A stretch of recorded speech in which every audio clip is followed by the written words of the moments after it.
خارج طرحنا الناس اللي عايزه تدخل ها، فجه انطرح اسم طلعت، اتوافق عليه، ايه المشكله؟ ايوه يعني من خلال بقاله 30 سنه، الحزب بقاله 30 سنه في الحكم، ومن قبل ذلك موجود في الحياه السياسيه. هل وخرج منه من خرج وبقي منه من بقي، من حضرتك اطلقت عليهم الصامدين، اليس من بين هؤلاء كوادر صالحه لقياده هذا الحزب وتقديمه بشكل جديد؟ هم غير انا عايز اسال سؤال يا منى لو سمحت. ما حدش راعى لائحه الحزب، لائحة الحزب يا دكتور نبيل، لائحة الحزب راعيناها كلها، راعيتها ازاي؟ انا عايز افهم. لائحة الحزب بتقول، انا عارف لائحة الحزب بتقول ان من ينضم حديثا يقعد 5 سنوات 5 سنوات لحد ما ياخد العضوية بتاعت الحزب.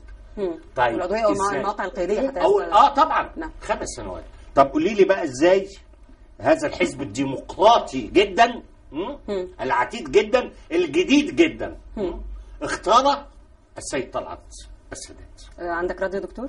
احنا معانا مستشارين قانونيين وعارفين يا اخويا امين اسكندر هيقول كده ها، وراعينا كل فصلتوا لائحه يعني جديده؟ لا حسب اللائحه اللي كانت موجوده، وعملنا كل اللي موجود. انا بقول لك اللائحه بتقول ايه؟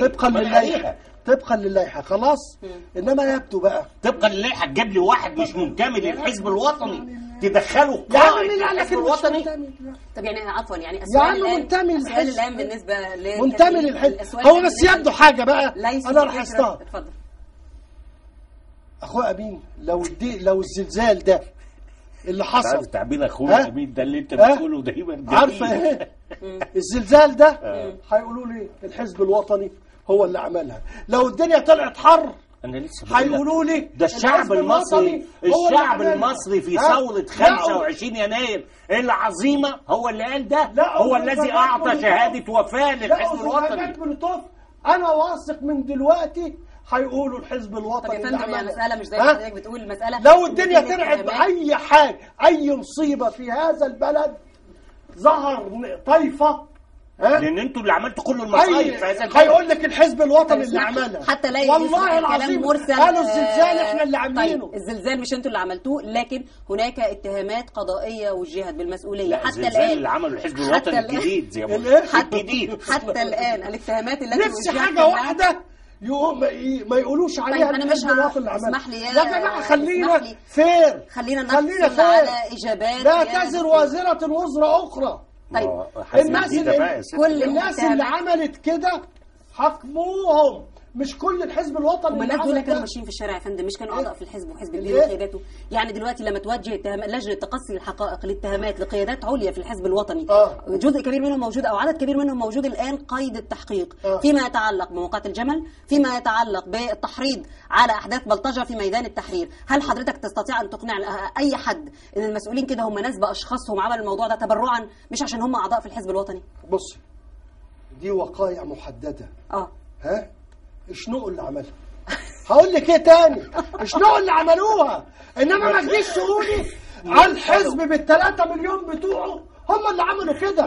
ده منتهى الدكتاتوريه اللي بتقولوه ده منتهى التعصب. انك انت تقولوا لي ان الحزب الوطني كله هو اللي عمل موقعة الحمير. ها دي موقعة جريمه ضد البشريه، ان انا ناس قاعده بتتظاهر واجي اخش اطعمها.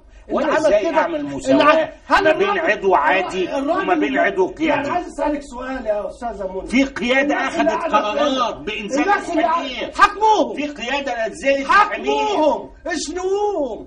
انا الراجل اللي قاعد بتدافع عنه ليه؟ منضم ليه؟ يا عم ما بدافع، بقول لك شنو تقول لي بدافع. طيب يا فندم، يعني المساله ان الراجل اللي قاعد في هنا حضرتك بتحاول تقنع الناس. الراجل اللي قاعد في اسوان دي حلقه لطيفه جدا اللي طيب هل اشترك في موقعة الحمير دي؟ يا فندم حضرتك بتحاول تصور المسألة كما لو كانت مسألة شخصية. لا حضرتك اللي بتشخصنها وبتحولها لمسؤولية أشخاص وأفراد. والناس لا تراها كذلك، الناس تراها مسألة تنظيمية. لما يكون في اجتماعات عقدت على مستوى تنظيمي، انا ما بسالش عن الاقسام. من الذي اصدر الاوامر باطلاق الرصاص في التظاهرات يا سيدي؟ والله من الذي اصدر؟ الذي اطلق الامر باطلاق الرصاص اعدامه. اتفضل. شويه. من الذي اطلق هو التحقيق حسب الترتيب؟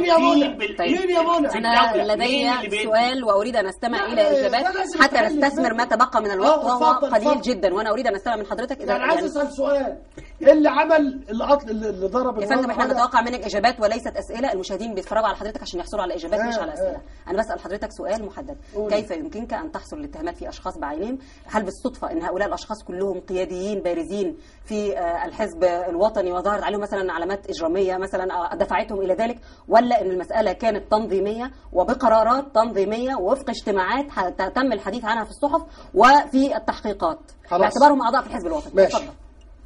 احنا دلوقتي قصاد واقعه محدده زي ما انت قلتي، تحقيق الناس اللي ارتكبوها، مين اللي حرضهم، مين اللي مولهم، مين اللي اشار عليهم، كل ده بيبقى موضوع تحقيق. فهماني؟ اجيب كل الناس، مين اللي ادى الاوامر، مين اللي حرض، مين اللي مول، مين اللي نفذ. لازم يبقى تحقيق، لا جريمه ولا عقوبه الا بنص. اجيب الناس دي كلها، انما ما ينفعش اقول الحزب الوطني هو اللي عمل كده. انت عارف يا دكتور منتهى الظلم ان انا اقول الحزب الوطني هو اللي عمل كده. يعني 3 مليون هم اللي ارتكبوا موقعة الجمل. استحاله. تعرف المشكله ايه يا دكتور نبيل؟ المشكلة ان انت اتيت لكي تبشر بالحزب الوطني الجديد فاستخدمت الخطاب القديم، نفس اللغة ونفس الصياغات ونفس الدفاع الشرس عن ما هو فاسد في هذا البلد.